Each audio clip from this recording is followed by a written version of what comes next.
Hey everybody, welcome to week 6. We're making progress, we're pushing through. So this week we're covering the legislative branch. Last week we wrapped up the executive. There are going to be some concepts covered in this lecture that kind of overlap with the last and segue into the next. So let's begin the discussion. So today, main focus, understand the structures of the legislative branch, identify the powers of Congress, which is the House and the Senate combined, and then identify how those powers are divided within these two bodies. We're going to look at how we pass legislation within Congress. We're going to interpret the meaning of the necessary and proper clause. You can refer to it as the elastic clause in any quiz if you'd prefer, if it just makes more sense to you. We're also going to look at a primary tool of obstruction utilized by the Senate. We know this as the filibuster. We're also going to recognize the checks the other two branches have on the legislative. So let's begin. All right, structures of the legislative branch. This is a bit of review, but it's the foundations to this lecture today. So bicameralism. We remember bicameralism is the division of power within the legislative branch into two bodies. Basically put, we're dividing Congress. We're making two bodies, the House of Representatives and the Senate. We're going to go into some of these differences in just a few slides. But 435 two-year terms based on population, in contrast to the Senate's 100 representatives on 6-year terms statewide. So we see that in just general understanding, we see that when we have 435 people compared to 100, we're going to have to create more structure within the collective of 435 people. So we see the House as more of a structured body of government. And we'll see that is primarily led by the Speaker of the House, which is a powerful position within our government that often gets overlooked. So we're going to see a position that we need to pay more attention to in our future. And when we think about how 435 compared to 100, we can also see that the 435 are going to be more representative of the people and their will. We see that they're two-year terms, so we have a constant fluctuation between members holding this office, and they are intended to primarily be a voice of the people. Out of all the bodies of government within the United States, the House is the voice of the people. This is why you can see you have the most direct access to your House representatives. You can often call them up and have conversations with them if you just reach out.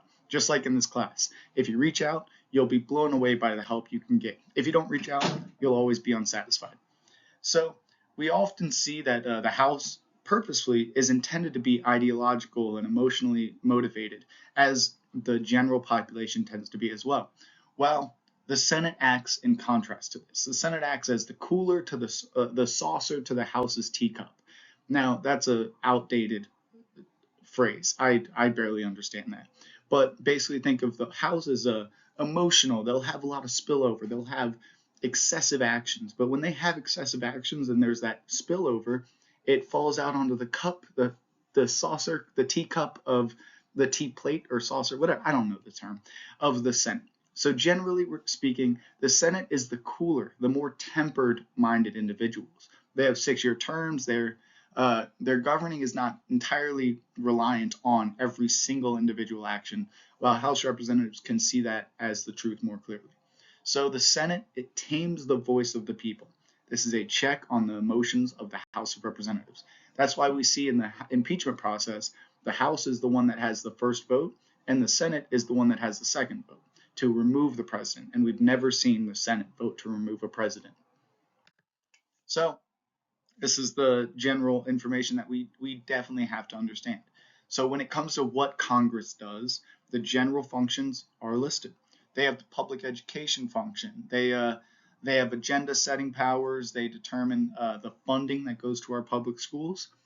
While we see the Department of Education is a part of the executive branch, determines how to allocate that funding, while Congress has the power to determine how much funding and has slight influence through legislation over how that funding is distributed. So they can determine how we fund education, and specifically through legislation. Now, they also have the power to declare war.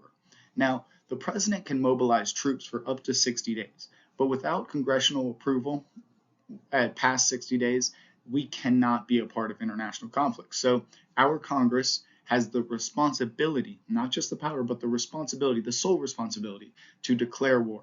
They also can raise and regulate an army and a navy. As we see, they have done that quite well over the past few years. We also have the power to ratify treaties signed by the president. Now, this also means we can dismiss treaties signed by the president. You need a vote within the Senate to determine if a treaty will be enforced that was made by the president. Now, what do I mean when I say they regulate interstate commerce and international trade? Think of it this way. When you buy or sell things between state borders, say you bought something on Amazon and it's shipped to you from Connecticut. I don't know where Amazon's based out of. Washington, Seattle? I don't know. So if it is, since it is sold between state borders, that is a issue of our Congress. They have the power to regulate the interstate commerce and international trade, and that is our trade with other nations. Now, we also see that the Congress has the power of oversight. This basically means they have the power to ensure that the other branches of government are doing their job effectively. They can have committees that discuss and have hearings examining the etiquette of various branches of government and people outside of government. Think about the famous hearings you saw over the years with Mark Zuckerberg having to defend Facebook's practices in front of Congress. So we have oversight powers that stem within and outside of government. Now, the Congress also has the power to determine the number of federal judges and Supreme Court justices. You've probably heard of term in your past, stacking the courts. That means we can increase the number of Supreme Court justices beyond 9, which is something we'll cover next week. But we see that Congress has the power to determine how many judges there are, where they operate, and how many Supreme Court justices there are. And that's a very, very important, powerful power granted to Congress. Now it is worth stating that they have not increased this number in many years, and the likelihood of this occurring is very slim to none in recent contemporary politics. Now, Congress also has the power of naturalization and the citizenship process, so they determine the process you must go through to become a citizen to the United States. This is not an issue of the president. The president has no influence over this power, but it is a power granted to Congress, the House, and the Senate. So they determine what you have to do to become a citizen and what procedures will go into effect regarding immigration and citizenship. Now, we also remember that they have approval powers over appointments made by the president. This is exclusively granted to the Senate, but they have the power to strike down judicial appointments, cabinet appointments, and Supreme Court justices. So various offices within our government that the executive gets to appoint. Remember those 9,000 total offices that the president has power to appoint? They're never going to appoint nearly 9,000 individuals in one term, or even 2 terms, or even 10 if they have the chance. So we see that the Senate must approve any appointment made by the president. And finally, the most overarching power of our Congress is the power of the purse. They have the power to impose taxes and tariffs, something we've heard a lot in national discussions recently. But it is important to note that the power to impose tariffs and taxes is granted to our Congress, not the executive branch. They also have the power to, now the president can do this through executive orders, but it is encouraged that we have the power of the purse entirely granted to the legislative. We remember in Joe Biden's executive order that got overturned, the foundation of that argument was that it was addressing the power of the purse, and that power is granted to Congress, not the president.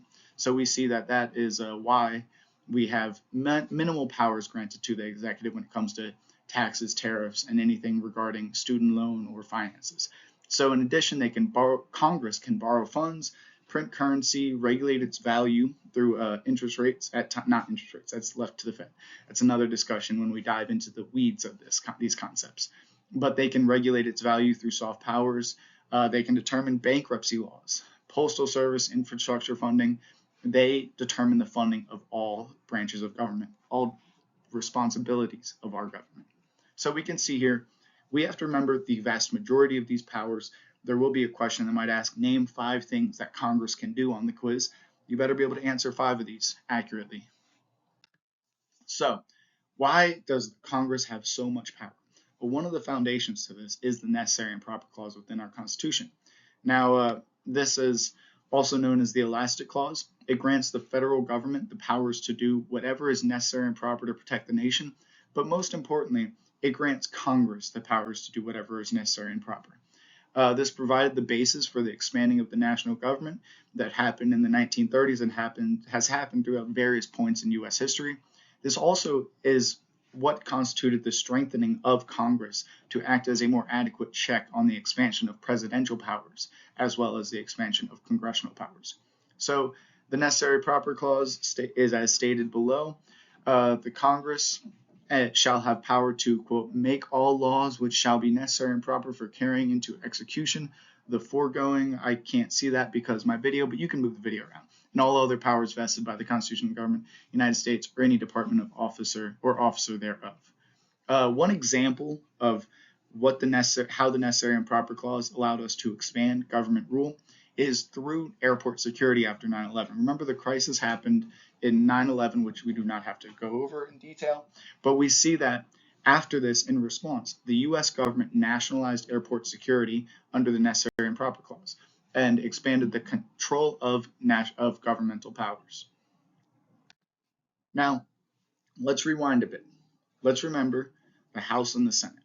We need to know these distinctions. These are foundational differences we learned in high school history, and we need to make sure we know them.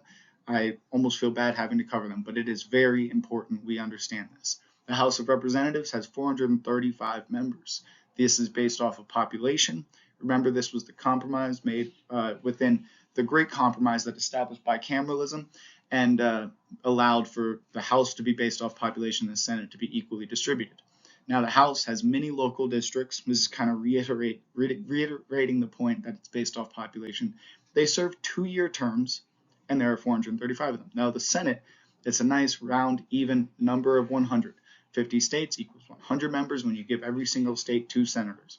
Now, they are chosen from the entire state, so you get to vote for both of your senators, and they hold 6-year terms. So it is important to understand these distinctions. Beyond this, we understand generally the House has more structure and more reliance on the Speaker of the House, while the Senate has less structure, does not have they have the Vice President of the United States acting as the President of the Senate, but has minimal powers beyond being a tie-breaking vote. And we do see that the House requires more structure and rules, while the Senate is loosely organized. And most of the power, if there is power granted to one office within the Senate, it's power granted to the majority leader, which we will cover in just a few slides. So, House of Representatives. We already covered a lot of this. 435, 2-year terms based on population. Now, we remember when James Madison was writing some of our founding documents, in one of the Federalist Papers, he argues that we should not have representation exceed 1 representative for every roughly 30,000 citizens. Now, that number has been exceeded. We stopped capping the increases to representatives in the House of Representatives in 1929. To help put that into perspective, in 1960, when my parent was born, the global population was half of what it was today. So we have had a population boom since my parents were brought on this planet of double. So we see that this apportionment of 1 representative to every 30,000 constituents has not been maintained, and it is inadequate. We have some states that are, I believe, as low as 49,000 and as high as 100,000. So the range of constituents to representatives varies based on state. We see states like Wyoming with a stark contrast. Sorry, I have wind and my cat's going crazy behind me. With a stark contrast compared to states like New York, Texas, California. So when we look at the House of Representatives, we see a very important position, the Speaker of the House. We're going to cover this position in detail in the next slide, but our current Speaker of the House is Republican Mike Johnson. The Speaker of the House is always a member of the party that is in the majority. We currently have a majority of Republicans. The majority leader is a different position within the House. The current majority leader is Steve Scalise, and they act as the party leader elected by the majority party, the ones with the most representation within the House. Now, we also have an official position for the minority leader. This is currently Democrat Hakeem Jeffries, and it is the same thing. The Democrats within the House vote for a party minority leader.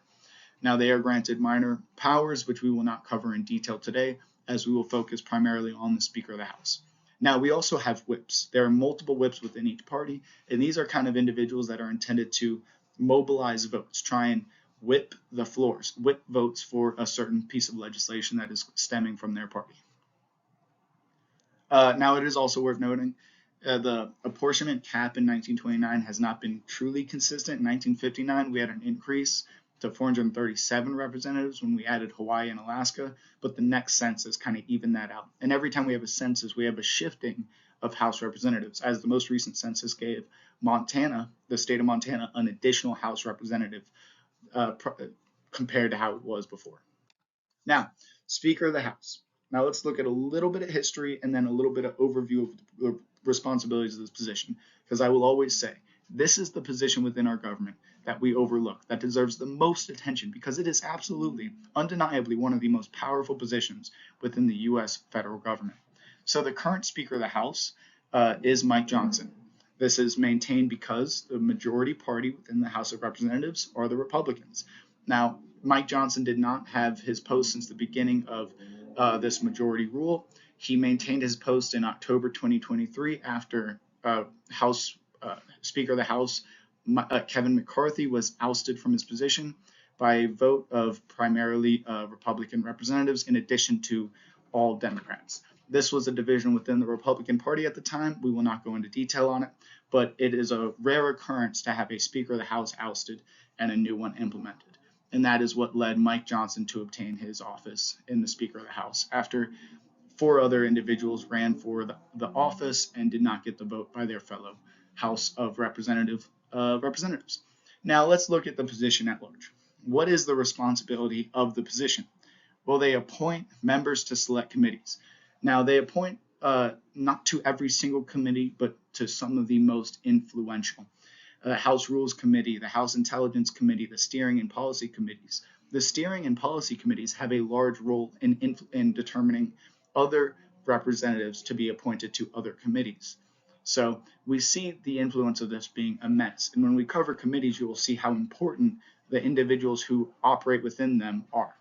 Now, in addition to determining who sits on each committee, the Speaker of the House schedules legislation for floor action, determines when certain bills will be heard by the entirety of the House of Representatives.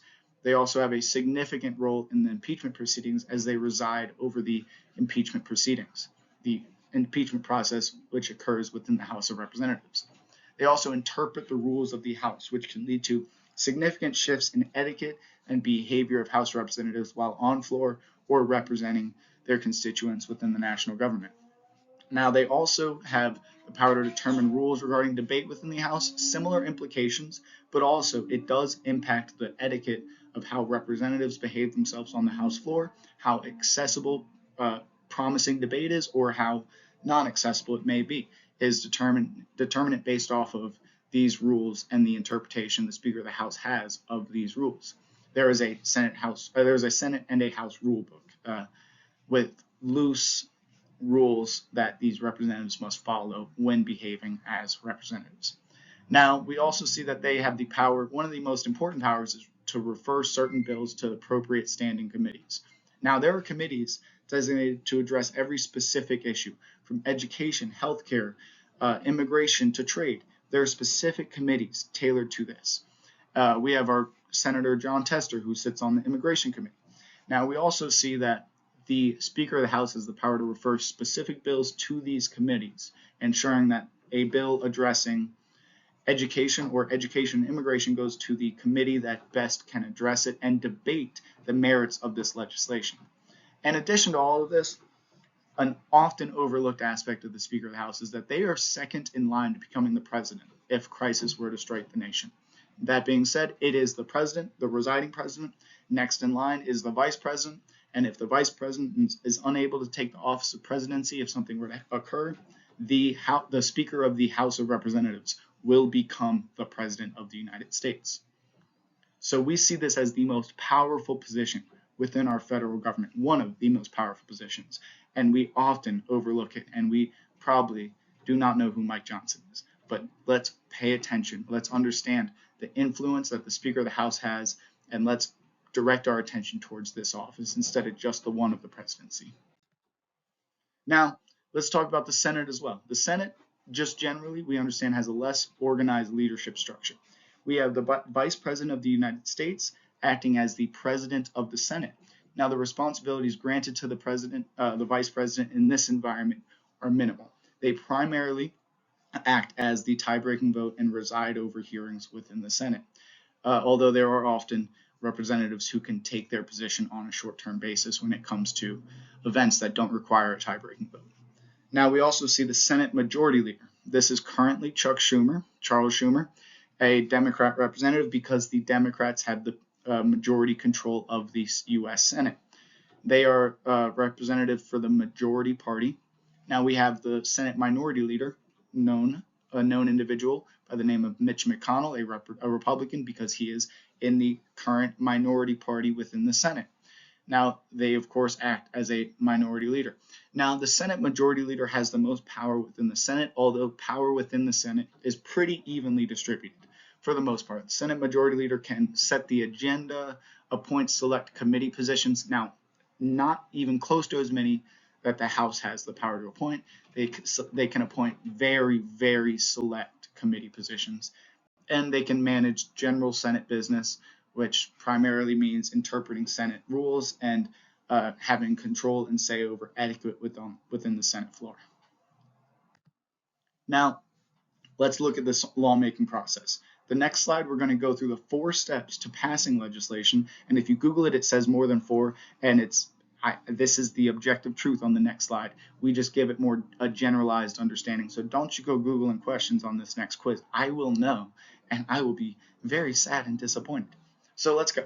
Lawmaking process. This is where representatives should defend the interests of their home district, constituent, state, and entire nation. It is a hard job to take. It is a responsibility that you put your opinions and ideology to the side and focus more so on the perspective of constituents within your district, your state, and the entire nation at large.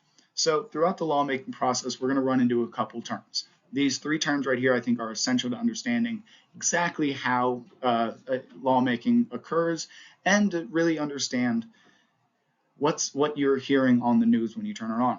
So, earmarks. These are provisions in legislation to fund separate projects. Say you have a bill regarding immigration and you have an interest regarding international relations within the party that is most likely in opposition to the immigration bill based on how this bill is structured.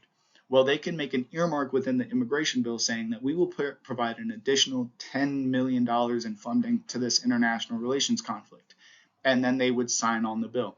An earmark is funding separate projects within a single project to obtain the interest and backing of representatives. This allows for representatives to say, I will sign this as long as you consider this interest that my constituents prioritize more than the focus of this bill. So this encourages representatives to work together. We had a short time period in the 2010s in which we had earmarks banned for about 10 years, but they were brought back in recent years and they've been proven to be beneficial. With them comes an increase in funding of various projects and more unity within the divided senators and House representatives. Now, if you're curious about how earmark spending has been represented over the years, I'm happy to go into discussion with this. There are some general data trends you can find, but from the last Congress, we saw a minimal amount of increased spending, more spending in earmarks coming from the Republican Party than the Democratic Party, which often might be a shock to some people's minds, but that's what the last Congress has when you look at the data provided. Now, in addition to the term earmarks, we have to make sure we understand the term bipartisanship. This is simply when the two political parties work together. Say it in your own language. 2 parties that are in opposition to each other working together. This is bipartisanship. It's when legislative action is backed by both political parties in a 2-party political system. Now, we also have to understand what a quorum is. What is quorum? Well, quorum is pretty simple. It's almost too simple. It's the majority of representatives are present, so we can conduct business. You do not need every senator in the House in the building to be able to vote on a bill. You just have to have a simple majority. Now, the Speaker of the House or the Majority Leader in the Senate has power to, have prioritized certain quorums where they have majorities that are more in favor to vote on a bill, although all representatives must have the access to voting on the floor. And that is when congressional immunities come into the picture, and we'll cover that in a later slide. So, how to pass legislation. There are four steps to this process, and I swear if you say there are 6, I'm gonna be so sad, and I know you cheated. So don't you do it. Don't be a fool. All right, so how to pass legislation. The first step, you must propose legislation. You can be anybody within the House or the Senate, one of the 535 individuals, and you can then propose legislation. Now, it can start in the House or the Senate, but regardless, a bill must be heard by both branches of the legislature. So, the first step, propose legislation. The second step, the Speaker of the House or the Majority Leader in the Senate has the power to refer this bill to the appropriate committee, whether that committee is in the House or the Senate. We have far more committees within the House as there are far more representatives, far more niche issues. So we will have it go through committee. What happens in committee is the bill is granted to a collective of, say, 20 representatives who have a primary focus of looking at the merit of this issue. And they will all be granted the position within their committee based off of their expertise and their experience addressing that issue. Say you're a representative from Arizona, you have a high degree of interaction with immigration in that region. So you would probably have a higher likelihood to be on the immigration committee than somebody from Vermont. So we see that it goes to the committee, and this is where our representatives from both sides of the political aisle debate the merits of the bill. They can make changes without having to go backwards in the process. So this is where we see a lot of changes occur and multiple interests appealed to. So we have it debated within committees. If it makes it out of committee, I repeat, a lot of bills die in committee. They do not find enough merit to act on this legislation, and they let it die through bipartisan agreement quite often. So once it passes a committee, they vote within their committees, and if it passes, it will be referred to either the House or the Senate, based off of which body it started in. Say you started a bill in the House, Speaker of the House determines what committee it gets to, it gets voted on and improved by that committee, it then goes to the House floor for votes. If the House approves this bill, it will then go to the Senate floor to be voted on. Now, if they approve the bill, it goes on to the fourth step. But if they make any earmarks, make any adjustments to this piece of legislation, it must then go back to the House. The final version of the bill must make it through both the House and the Senate without altercations.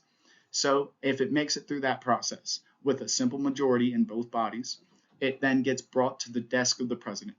And then we have another opportunity for this legislation to be stalled, because the president can either sign it into effect or veto it in one of two ways, like we covered last week, the regular or the pocket veto. So 1, 2, 3, 4 steps to passing legislation: propose, refer to committee, and then vote on the House and Senate floor. We're merging that step, and then go to the president for approval or veto.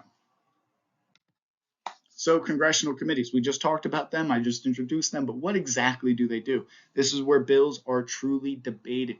Committees are tailored to address specific issues. We have a committee on agriculture, a committee on armed services, on small businesses, on budget, and so much more. There are various committees, and the more committees you can be on as a representative means the more powerful your will is, the more influence you have when a bill is being drafted and altered without significant implications.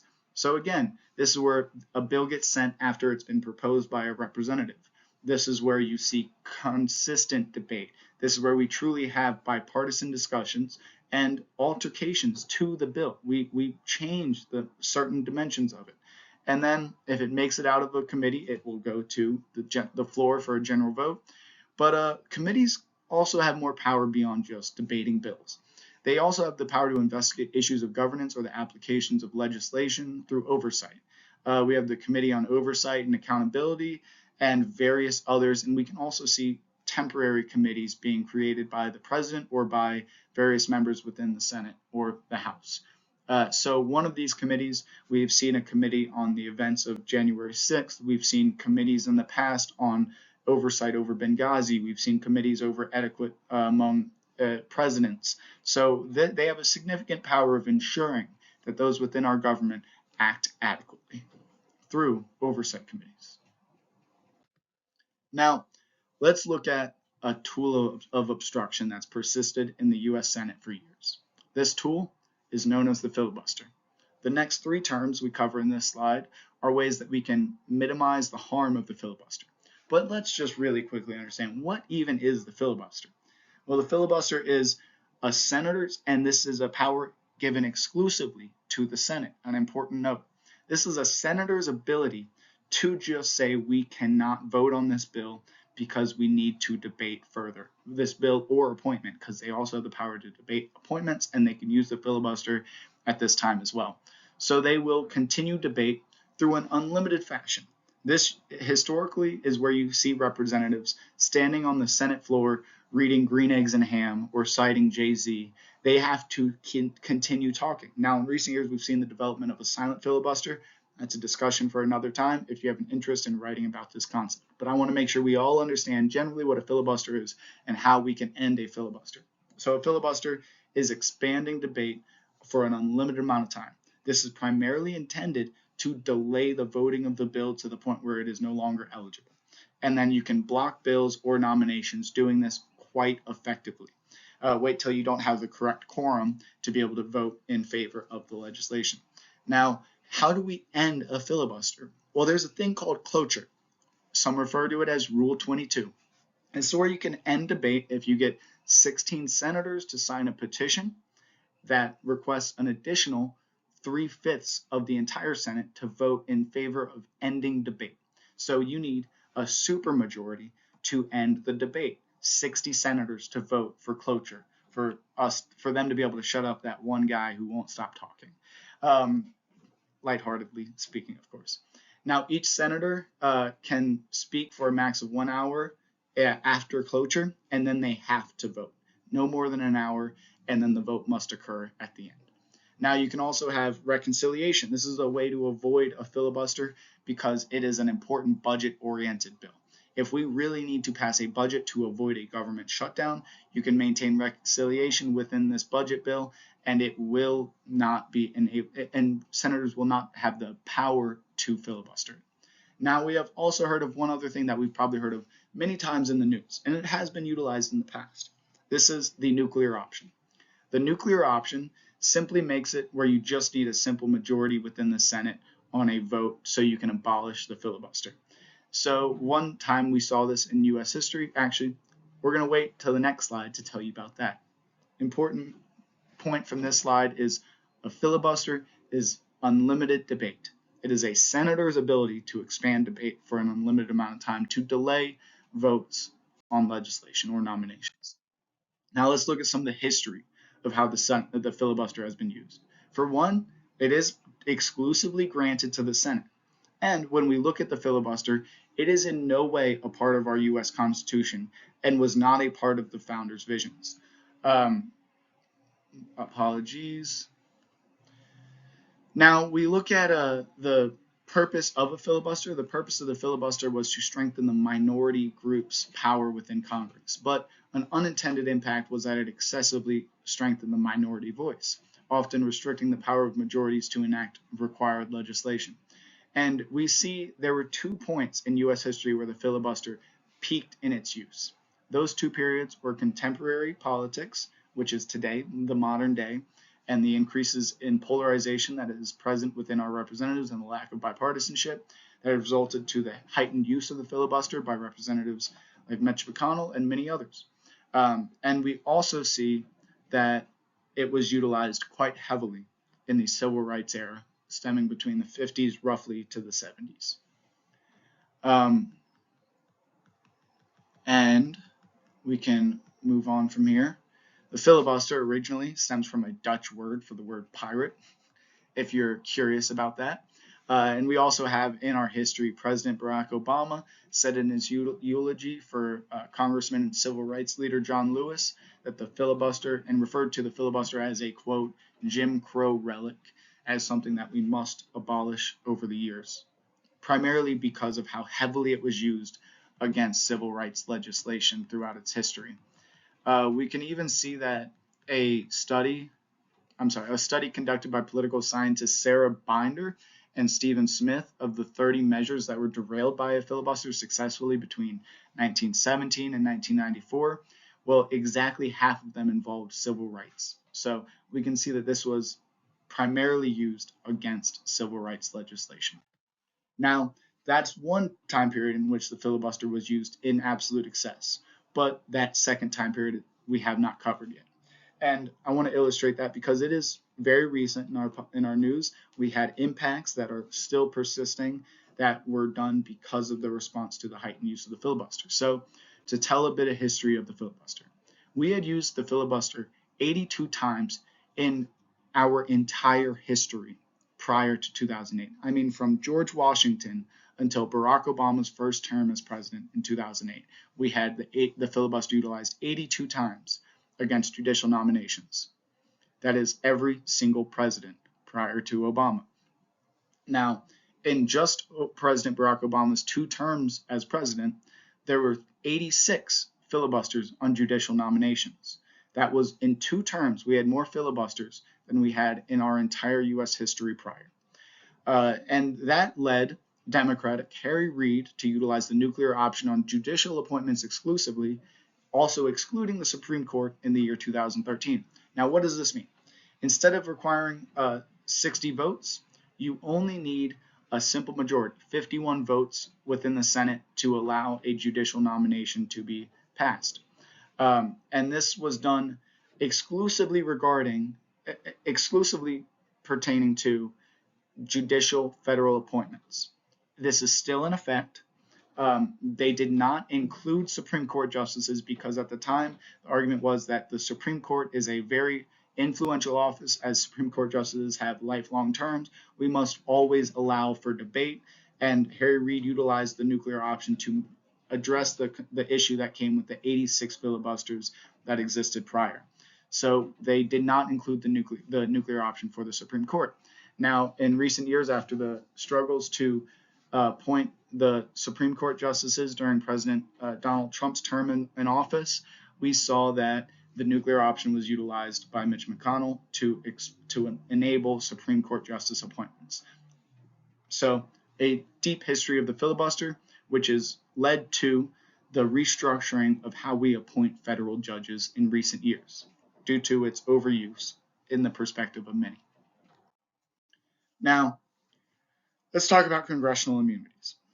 Now, some of you don't know about this, but if you are a congressman, you are exempt from arrest for certain circumstances. Now, are you able to engage in corruption or shoot people dead in the streets? No, that is not legal, and you cannot commit any significant violations of the law as a representative and get away with it. But what you can do is be immune from arrest while attending session and while traveling to and from those sessions.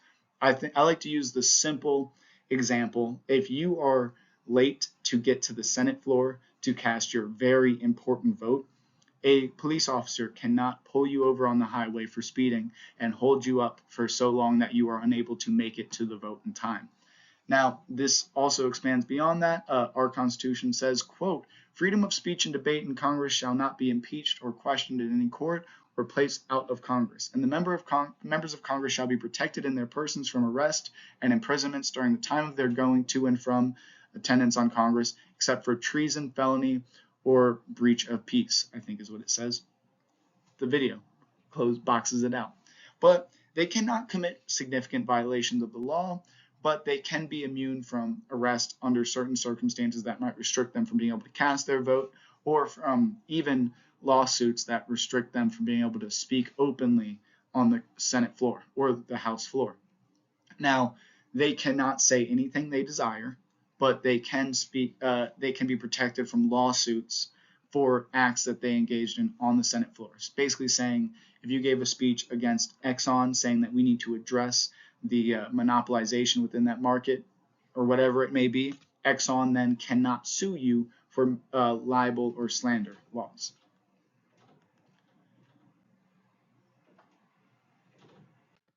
So there's another thing that I haven't talked at all about today, but I think it's very important. This is the tool we use to vote for the president. So this regards to the executive branch, but we covered in the legislative slides because the individuals that make up this tool, the Electoral College, are our representatives. Well, some of you may have seen in the past when you've watched presidential elections, watched the votes come in, you see that we're just waiting to get to 270. Well, we don't just have 270 people voting in this country. Why do we need 270? Well, that is a majority within the Electoral College. Who's the Electoral College? Well, the Electoral College is every House representative plus every senator plus 3 representatives for Washington, D.C. because they have representation within the Electoral College, but not within our federal government. And then you have 538, 435 House, 100 senators, plus those 3 fellows. So we vote for members of our legislative branch based on popular vote within each state, within districts. So we do have absolute control of our legislature, of Congress. Who takes these offices is based off of our say, the majority rule. But the president is not based off of majority rule. There is a check on the voice of the people, and that check is the Electoral College. And it is that we vote for our president, of course, and within our district, our Electoral College representatives have a responsibility to vote primarily based off of the general population. But as we saw, when we do not have a consistent constituents to representatives ratio. So some representatives will have more or less power or have to vocalize the interest of far more or far less representatives, which signals how the Electoral College does not always equate to the exact results that you see among the popular vote. Now, this is based on population, in which we have the House of Representatives allocated. So the greater your population, the more Electoral College votes you have. Montana in the past had 3 Electoral College votes, but in the next election, they have had an increase. We finally have more power when voting for the president. We can grant 4 Electoral College votes, and that is because we haven't had an expansion of our population through the census, and we had an additional House representative seat added to our state. So there's the Mo. And that is because we have 2 members of the House of Representatives and 2 senators from Montana. So we get 4 Electoral College votes. And it is very important to understand that equation. House representatives plus senators equals Electoral College votes. And the first to 270, simple majority, is the one to obtain the presidency. Now, in addition to the last slide, we have had a significant amount of recent presidents not be able to obtain the majority vote. That being, we have had George Bush in his first term as president was not able to obtain the majority vote, but obtained 270 in the Electoral College and won the presidency without the majority vote. We also saw Donald Trump in his first term as president. Well, currently his only term as president, but we will see with this next election. Could go either way. Who knows? It's an exciting time. But so in his first election, he did not obtain the majority vote, but he did get the Electoral College votes and won the presidency. And this has only happened at such a high rate in recent years. It was not as prevalent in the past. But now let's talk about this slide. Checks on the legislative branch. Well, the judicial branch has one overarching check on all the other branches, and which is to determine the constitutionality of actions and legislative decisions through rulings. So we see that one aspect of any piece of legislation can be struck down based on a judicial ruling that it is unconstitutional. So they cite exclusively our Constitution and past statutory laws and past judicial rulings to determine the validity of various actions taken by our legislative branch. Now, the executive. What can our president do to enact checks on the excessive power of Congress? Because we saw on that list, Congress has a lot of responsibilities. What if they go overboard? Well, the president can first, they can veto legislation. If legislation is not representative of the population's interests, or it somehow is negative in the eyes of the president, they have the power to veto it or pass it, but they have the power to veto. The president can also sign treaties and make executive orders. Executive orders can do a wide range of things, but primarily alters and establishes executive agencies that have primary responsibilities on the federal level, sometimes doing this to enforce legislation that was not adequately enforced within the executive branch.